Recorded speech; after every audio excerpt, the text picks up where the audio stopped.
The rumble of heavy trucks outside shattered the fragile silence in my living room. I stood frozen at the window of our colonial home in Willow Creek Estates, just outside Boston, watching men in work uniforms unload dollies and cardboard boxes onto the manicured lawn. My hands trembled as I gripped the edge of the antique desk that had once belonged to Michael. 3 days ago, I had buried the love of my life. 3 days ago, I believed the deepest ache possible was watching that polished casket descend into the earth while 8-year-old Ethan squeezed my fingers so tightly they went numb and 5-year-old Mia whispered through tears, "When is Daddy coming back?" I was wrong. The front door swung open without so much as a knock. Eleanor Caldwell, my mother-in-law, stepped inside as if the house were hers alone, her designer heels clicking sharply against the hardwood floors. Behind her came James, Michael's older brother, and his wife Sophia, both dressed in sharp business attire rather than morning clothes. Eleanor's face was a mask of cold composure, her silver hair perfectly coiffed, her eyes like chips of winter ice. "Elena," she said, her voice slicing through the air, "we need to discuss some matters immediately."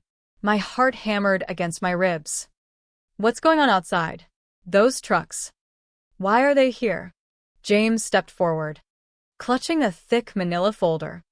"This property is held within the Caldwell Family Trust. You have precisely 24 hours to vacate. The movers will assist with the children's personal items only." The words landed like a slap. I staggered back a step, my mind reeling. This is our home.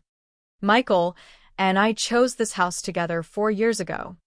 Ethan and Mia were born upstairs.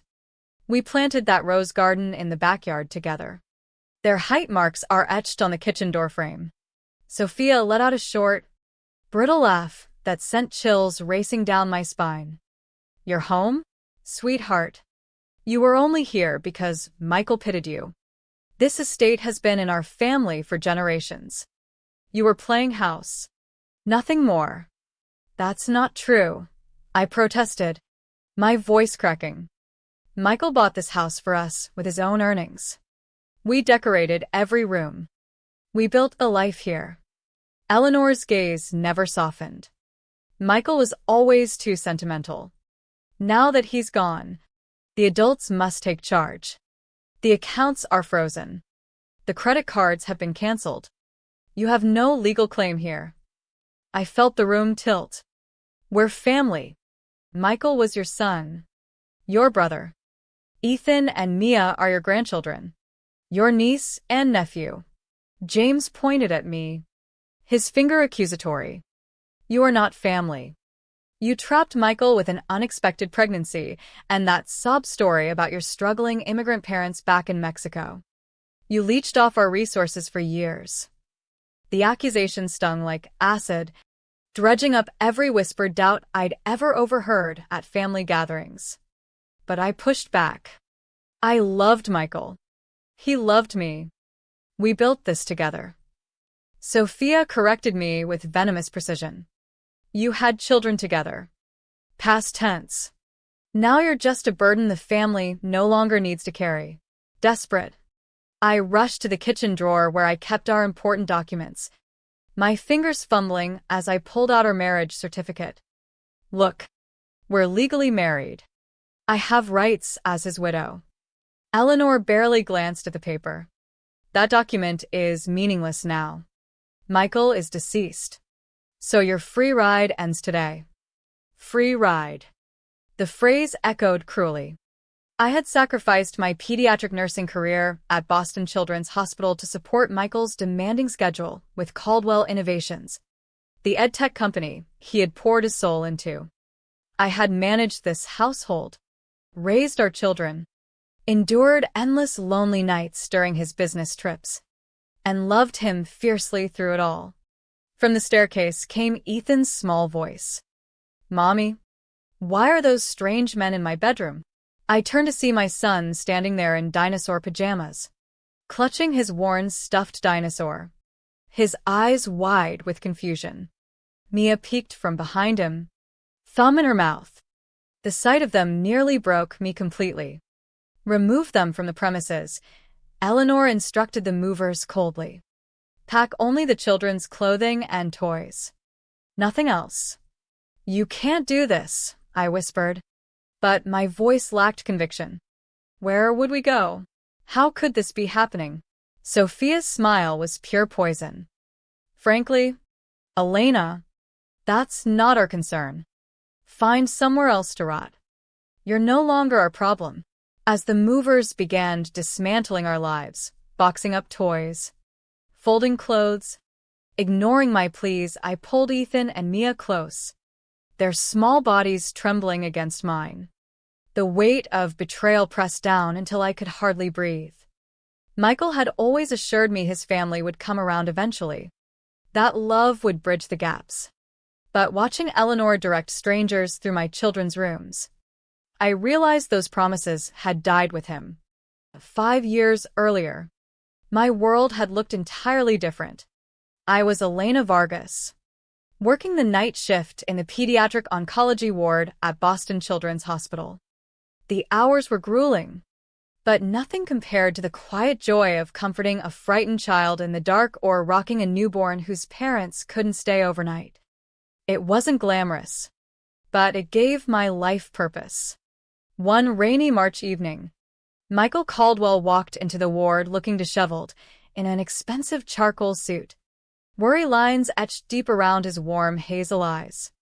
He was searching for room 427, where his business partner's daughter was recovering from surgery. "Excuse me," he said, his voice gentle despite the exhaustion. "I'm looking for Emily Parker's room."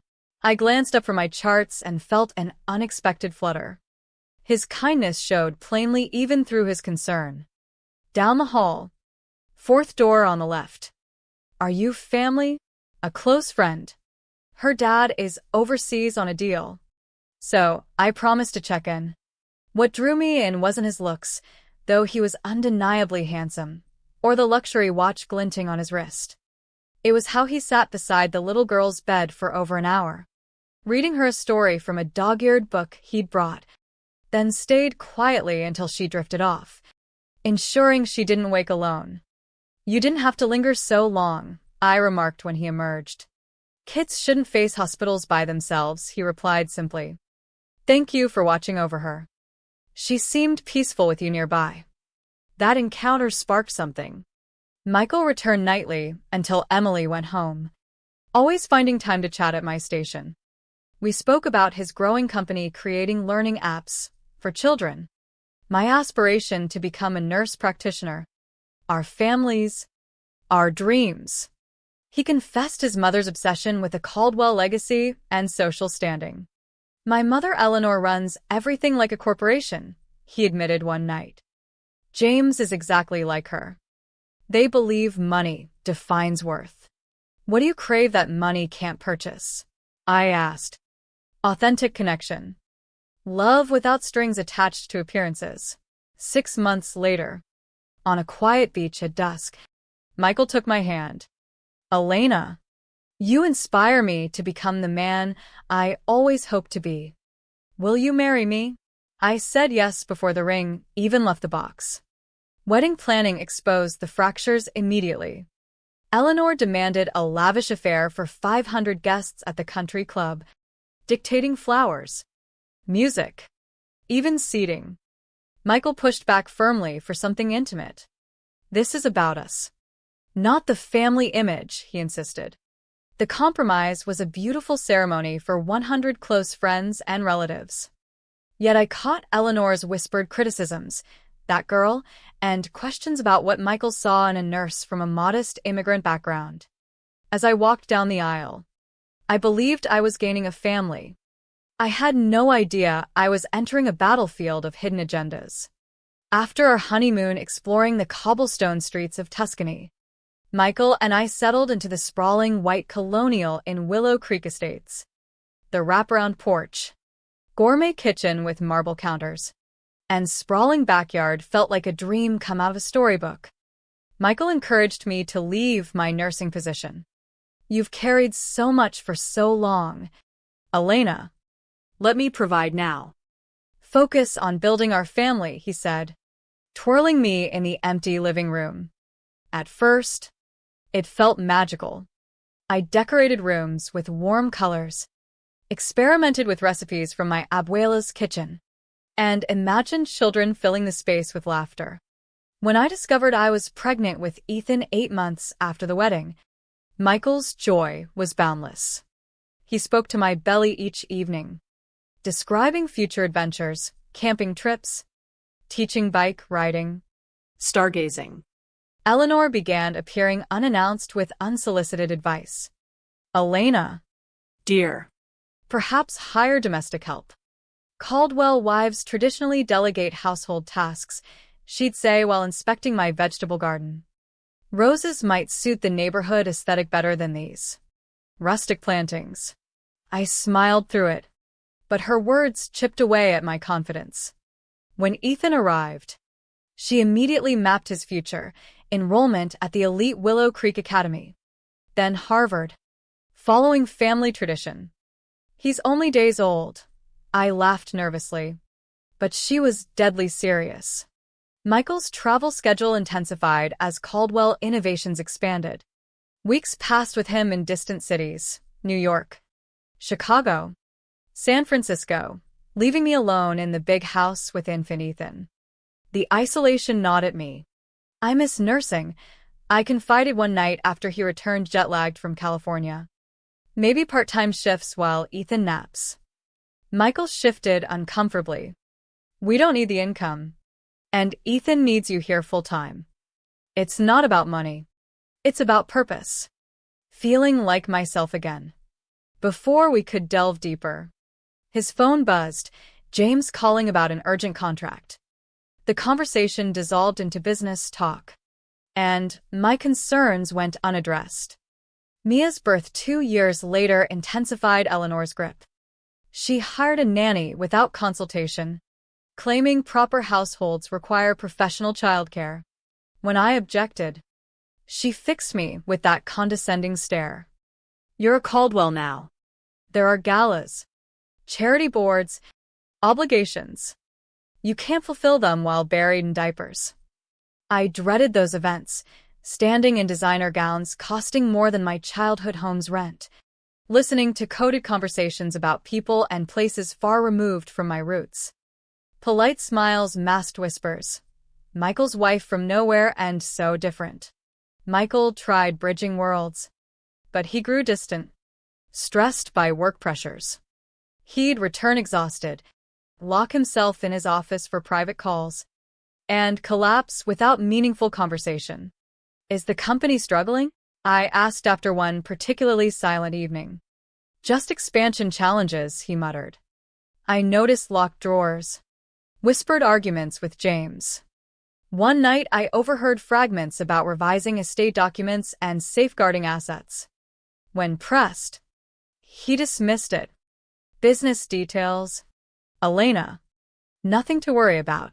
Doubt crept in. I had the beautiful house, healthy children, financial comfort, but emptiness hollowed me out. I missed my independence, my scrubs, the sense of making a tangible difference. The call arrived at 2:47 a.m. 1 October Thursday. I stared at the clock, uneasy because Michael hadn't phoned after landing in Chicago, as usual. Mrs. Caldwell? This is Sergeant Ramirez, Illinois State Police. My blood ran cold. What's happened? Is Michael hurt? I'm sorry, ma'am. Your husband was in a fatal single-vehicle accident. He was pronounced dead at the scene. The phone slipped from my grasp. Michael's voice promising the pumpkin patch outing with the kids echoed uselessly. The following days blurred into arrangements, condolences from strangers, and Eleanor commandeering decisions. The funeral will be at St. Michael's Cathedral, she declared. James has coordinated with the priest. Saturday at 11. But Michael preferred our small chapel. I protested weakly. Family tradition prevails, she replied. I was too shattered to fight. Ethan repeatedly asked for Daddy. Mia cried inconsolably. James assumed legal control. Focus on grieving. I'll manage the company affairs. I spotted Eleanor and James poring over Michael's office files behind closed doors, carrying boxes to cars. Securing legacy documents, James explained. The funeral was grand and impersonal, hundreds of business contacts. White lilies instead of Michael's beloved sunflowers. Classical music over jazz. Eleanor eulogized his achievements and the Caldwell name, mentioning me and the children almost as afterthoughts. At the country club reception, I endured empty sympathies while feeling like an outsider. That night, alone in the office, I discovered Michael's personal items had vanished. I didn't know his family was already erasing my place entirely. 3 days after the funeral, the eviction trucks arrived, marking the true beginning of my nightmare. As movers stripped the house, I held Ethan and Mia, whispering reassurances I didn't believe.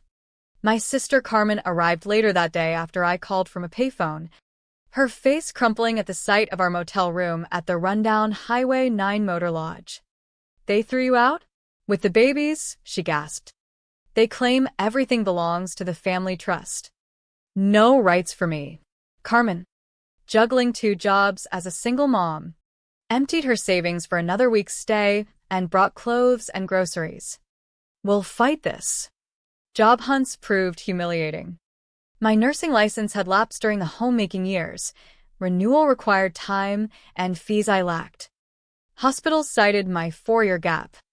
Retail managers eyed my remaining designer outfits skeptically. Aren't you from that fancy neighborhood? The lowest point came pawning my wedding ring for $200 to buy formula and food. The jeweler's indifference crushed me.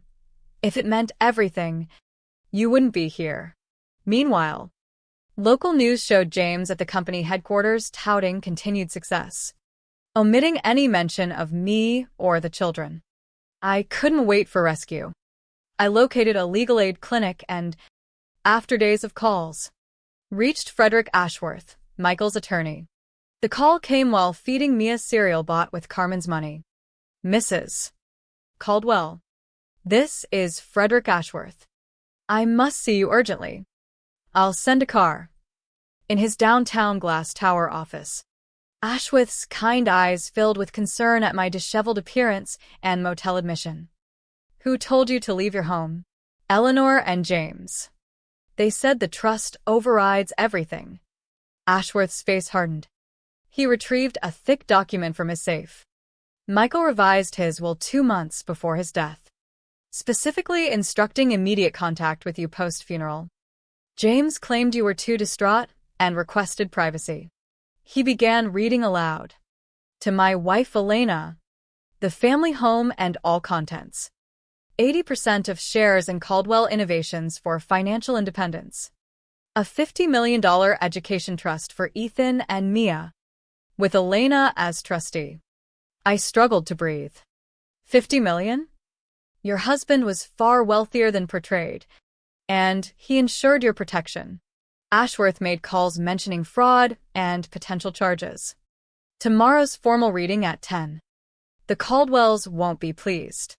Hope flickered for the first time in weeks as the sedan returned me to the motel. The next morning, wearing Carmen's borrowed dress, I entered Ashworth's mahogany-paneled conference room with nervous resolve. Eleanor arrived first in severe black, freezing at the sight of me. What is she doing here? Ashworth remained calm. Please sit. Mrs. Caldwell. Isabella has every right as primary beneficiary. James and Sophia followed, their annoyance turning to pallor upon seeing me. Frederick. Isabella isn't prepared for this. Ashworth's tone chilled. She is here rightfully. As he read the will, their expressions shifted from confusion to outrage. When the house bequest was announced, Eleanor gripped the table, knuckles whitening. That property belongs to generations of Caldwells. Michael purchased it personally after marriage, Ashworth corrected. At the business shares. James knocked over his chair. Fraud. She manipulated him. The trust fund revelation drew Sophia's gasp. Then Ashworth produced Michael's sealed letter explaining family attempts to pressure me into waiving rights and plans to contest any favorable will. He had filed copies widely and documented conversations. Police officers entered on cue. James was arrested for fraud, embezzlement, and theft. Sophia wept. We didn't intend this. We thought she didn't deserve. Deserve what? I asked softly. Love? Protection? A home for my children? Eleanor hissed. You've ruined this family. No, I replied, rising. You did. Michael saw your true nature and shielded us. 3 months later, Ethan, Mia, and I returned to the Willow Creek home. I re-enrolled in nursing courses and established a scholarship for immigrant healthcare students. James served prison time. Eleanor and Sophia relocated amid scandal. Michael's true legacy wasn't wealth, but foresight born of love, freedom from greed's shadow, and courage to rebuild authentically. My children would know their father safeguarded them from beyond. Yet the question lingers, when family reveals itself as enemy, does love's protection endure? Or does betrayal's scar redefine trust forever? What lengths would you go to shield those you cherish most?